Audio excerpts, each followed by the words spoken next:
Então, continuando aqui com o vídeo rapidamente, falando aí sobre o futebol, né? Um abraço para você que nos acompanha. Vamos conversar um pouquinho sobre futebol. Estávamos a falar aí sobre essa grande polêmica, né, das últimas semanas. Fala demais isso aí, né, meu? Treinador português, brasileiro, se um é melhor, se um é pior. Enfim, o pessoal gosta de blá blá blá, né? E a gente às vezes tem que não entrar muito nisso. A gente tem que falar o que não é, né? Ter opiniões também de uma certa maneira mais construtivas, né? O pessoal também às vezes desce o cacete. Não, mas olha, por exemplo, estava a falar de alguns treinadores portugueses que muitos deles também a coisa não correu bem, né? Porque as pessoas pagam muito caro também, né? Os clubes acabam por, vamos contratar aqui um treinador português, vai ser aqui uma mágica. E não é bem assim às vezes, sabe? Então você vê, eu tava falando de alguns nomes, né? Você pode ver isso aí no meu vídeo anterior. Teve o Paulo Bento, né? Que foi talvez acho que um dos primeiros aí dos últimos tempos, né? Teve aqui em 2000 em Portugal, né? Portugal. No Brasil teve em 2000 e logo depois do Mundial, né? Foi em 2015 ou não? Ou 2017, não? Agora não sei lhe precisar. Teve no Cruzeiro. Tava ali tentando ali formar um time, tava num clube também muito bom, que era o Cruzeiro, com bons jogadores. Só que a coisa não foi. Havia ali aquelas panelinhas de jogadores, também alguns estavam com eles, outros não. Ele não conseguiu formar ali uma química, né? E ele acabou, depois de uns 4 meses, ou o que é que foi, ele foi demitido. Paulo Bento, que foi treinador da seleção de Portugal, né? O Paulo Bento, agora ele é treinador da Coreia, né? Tá lá na Coreia, andou aí pela Grécia também, acho que no Olympiacos. E esse é o Paulo Bento. E tanto é que essa panelinha do Cruzeiro, depois de uns anos, o Cruzeiro foi até rebaixado, né? Realmente aquilo tava uma podridãozinha ali dentro, né? Se a gente for ver bem. Mas, enfim, há outros treinadores, né? Enfim, portugueses, brasileiros. O que a gente chega à conclusão? Agora tá aí o Vitor Pereira também, tô a me esquecer. Tá no clube, né? O Corinthians. Fez aí também teve uma grande polêmica essa semana que ele falou, lá por causa do Roger Guedes, vamos dizer assim, ele quis dar a entender que é assim, que na vida a gente não tem que fazer só o que quer, que ele, por exemplo, o que ele gostaria era treinar um Liverpool, mas que o Roger Guedes é a mesma coisa, as coisas não é sempre do jeito que a pessoa quer. Moral da história, tava cobrando ali um profissionalismo em público, né? Em público, meteu ele na parede mesmo. Mas eu acho que ali nessa parte foi um comentário, na minha opinião, desnecessário e errado, na minha opinião, não concordo. Quando ele diz do Liverpool, ele está a desmerecer o Corinthians. Eu acho que é assim, no mundo, né, nos países mais populosos, países com muita tradição no futebol, há vários clubes de grandiosidades fantásticas. Então a gente comparar que o Liverpool é maior que o Corinthians, acho que isso é errado. Há muitos clubes na Europa que nem são europeus. Você vê o Paris Saint-Germain, ele tem lá um árabe qualquer lá, um sujeito do Catar que mete dinheiro ali. A maior parte dos jogadores nesse cara nem são franceses. Enfim, nada ali é francês. Você vai apanhar o Liverpool, que o Vitor Pereira comentou, os destaques do clube são os brasileiros, é o Roberto Firmino, grandes estrelas, o guarda-redes, o goleiro Alisson, o Fabinho, como eu disse, o Roberto Firmino, enfim, a grande decisão aí, contava hoje até da Liga dos Campeões com aí cerca de quase um time, uma equipe, metade ali dos jogadores que estavam em campo eram brasileiros. Então, isso é para dizer que o Brasil, o futebol nem é motivo de um orgulho. O Brasil, ele é um patrimônio, o futebol é um patrimônio, é uma coisa que está enraizada na história e realmente a história confirma tudo isso e sempre confirmou.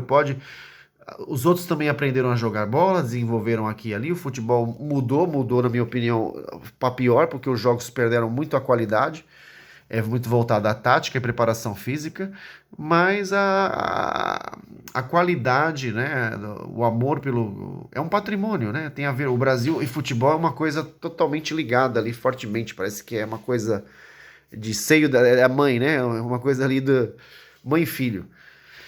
Mas o Paulo Souza, que estão a falar aí do Flamengo, e só concluindo, para não fugir, que é tanto assunto, o Vitor Pereira eu acho que faltou respeito. Se ele falasse assim, olha, o Flamengo, o Boca Juniors, determinado outro clube da França, o Paris Saint-Germain, o Real Madrid, o Barcelona, grandes clubes mundiais. Todos eles eu gostaria de dirigir.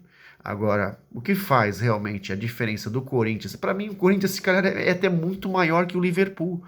A questão ali é a parte financeira. Aí sim, meu amigo. Financeira, money. Devido a muita gente pode não gostar do que eu vou dizer.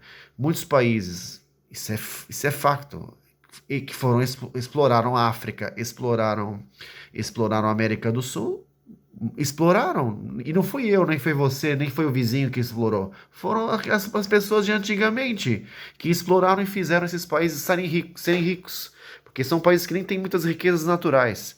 Eles não são ricos, eles são ricos, se tornaram ricos. E não quer dizer que as pessoas que vivam nesse país são más pessoas, tá? São pessoas trabalhadoras também, decentes, como há também pessoas de má conduta, né? Mas é isso, o que faz é um clube, é o dinheiro, né? O dinheiro, aquele clube ali é mais rico, mas em termos de grandiosidade, se calhar o Corinthians é muito maior que o Liverpool, muito maior. Aliás, nunca houve uma invasão, entre aspas, de tantos adeptos e muitos nem têm tanta possibilidade financeira, tá certo? Que há muitos empresários ali que foram do Brasil para o Japão, deixaram os adeptos do Chelsea assim, ó, uma minoria, e o do Corinthians era o estádio todo no Japão. É uma coisa absurda, fora a invasão no Rio de Janeiro, né, de adeptos corintianos na casa do Fluminense, que isso também é um recorde, acho que tá até no Guinness Book. Mas olha, voltando ao assunto de pauta, né?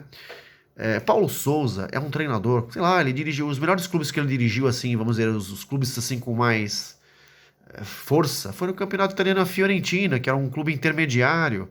Foi, acho que o Mônaco, foi o Bordeaux da França. No mais, o histórico dele é Suíça, é a Polônia, entende? Então, sabe, por exemplo, você vê esse treinador que está no Botafogo, né? Ex-treinador do Botafogo. Ele teve na Ucrânia, ele completou depois que foi negociado um treinador do Porto que foi mandado embora, ele completou ali o campeonato. Mas não quer dizer que não seja um bom treinador, entende? Não quer dizer que não seja um bom treinador. Vitor Pereira, o melhor clube ali que ele treinou assim, uma força, foi um clube ali também intermediário da Alemanha, entende? O resto foi Turquia, foi a China. E por aí afora, entende? Então, o grande nome a nível de treinador em Portugal e que fez realmente esse marketing todo, não é? Foi o José Mourinho. Por isso que começou a haver muito entusiasmo, que na época até o Cristiano Ronaldo estava a ser aí um dos melhores jogadores do mundo. Então, o entusiasmo pelo futebol em Portugal, até ganhou o campeonato da Europa, né, de seleções, cresceu muito. Ainda bem, ainda bem. Não é? Portugal tem muita tradição também no futebol, desde o tempo de Eusébio, né? Então, isso é tudo para dizer que eu acho assim, é importante, eu acho muito bom a presença de treinadores portugueses no Brasil, acho importante. Mas realmente, após um período de trabalho por parte dos treinadores no Brasil, né, de portugueses que estão no Brasil, acho que dependendo se tornam treinadores muito caros, e de repente há treinadores brasileiros. Mas eu acho que há espaço, olha, diz Papai do Céu, diz assim, o sol nasceu para todos. O sol nasceu para todos. Acho que devem ser contratados treinadores portugueses, sim, mas essa conversinha de que o português é melhor, acho que não é tudo isso, não. Acho que há treinadores podem terem características que podem correr bem, experiências melhores, outras não, como os brasileiros também. Não vejo essa superioridade, não. A mesma coisa, existe muito marketing. Eu acho que sempre quem faz o sucesso são os jogadores. Você veja esse Joel Santana que anda falando muito, porque vocês sabem que ele foi até nos Estados Unidos fazer propaganda lá de um produto, porque ele é meio, gosta de chamar a atenção. Ele gosta de marketing. Anda a criticar aí alguns treinadores portugueses. O Joel Santana, falou-se muito isso nos últimos dias. Mas ele montou grandes times, né? Só que ele, né, para outras coisas, ele não é. Certas coisas você vai falar com ele, não é o ponto forte dele. Certas coisas, por exemplo, para a própria mesmo falar dele. Mas de repente, olha, mas o que ele tem de prática é que montou grandes times. Grandes times. grandes equipas, né? Como se diz em Portugal. Então eu acho assim, há espaço para todos, mas eu acho que é errado criar esse bicho, menosprezar, ou esse, como se costuma dizer, esse complexo de vira-lata, né? Dos brasileiros. Não, não se deve. Os brasileiros acho que sempre foram referência no futebol, vão continuar a ser, a história prova isso, treinadores a mesma coisa, foram boicotados, estão a ser boicotados na Europa. Porque para ser treinador brasileiro para trabalhar na Europa agora tem que ter tipo experiência provada. O curso é o mesmo, não tem nada de mais que mais que o outro, tirando aí a facilidade no idioma, no inglês, por exemplo, né, que é uma língua muito trabalhada no mundo. Não é uma língua também melhor do que nenhuma outra, mas é uma língua como qualquer outra, só que é uma língua muito utilizada, principalmente devido à influência dos Estados Unidos e da Inglaterra, né? Mas isso tudo é para dizer que é, a gente vê muita qualidade no treinador de futebol, porque assim, se brasileiro não entende de futebol, meu amigo, quem é que vai entender? É o ponto forte, sempre foi. Não é? Você falar do carnaval, é que isso é até piada. Você falar futebol, carnaval e outras coisas mais é com brasileiro mesmo. Eu que não sou nenhuma pessoa de origem mesmo brasileira, sei disso. Né? É piada. Então eu acho assim, é bem-vindo. Mas os tops mesmo, os grandes, se a gente for ver, os treinadores que estão vindo trabalhar de Portugal, que estão vindo trabalhar no Brasil, não são também. Se você for ver o histórico deles, também são treinadores também que, não é? São treinadores que não tem, vê bem assim o currículo deles, os países, porque eles tiveram presta um pouquinho atenção, os países que eles tiveram a desenvolver os trabalhos deles. Mas podem fazer sucesso no Brasil e nós desejamos que faça esse sucesso mesmo. E acho muito bom. Eu acho que é uma atração para os campeonatos, tá? Um abraço, gente.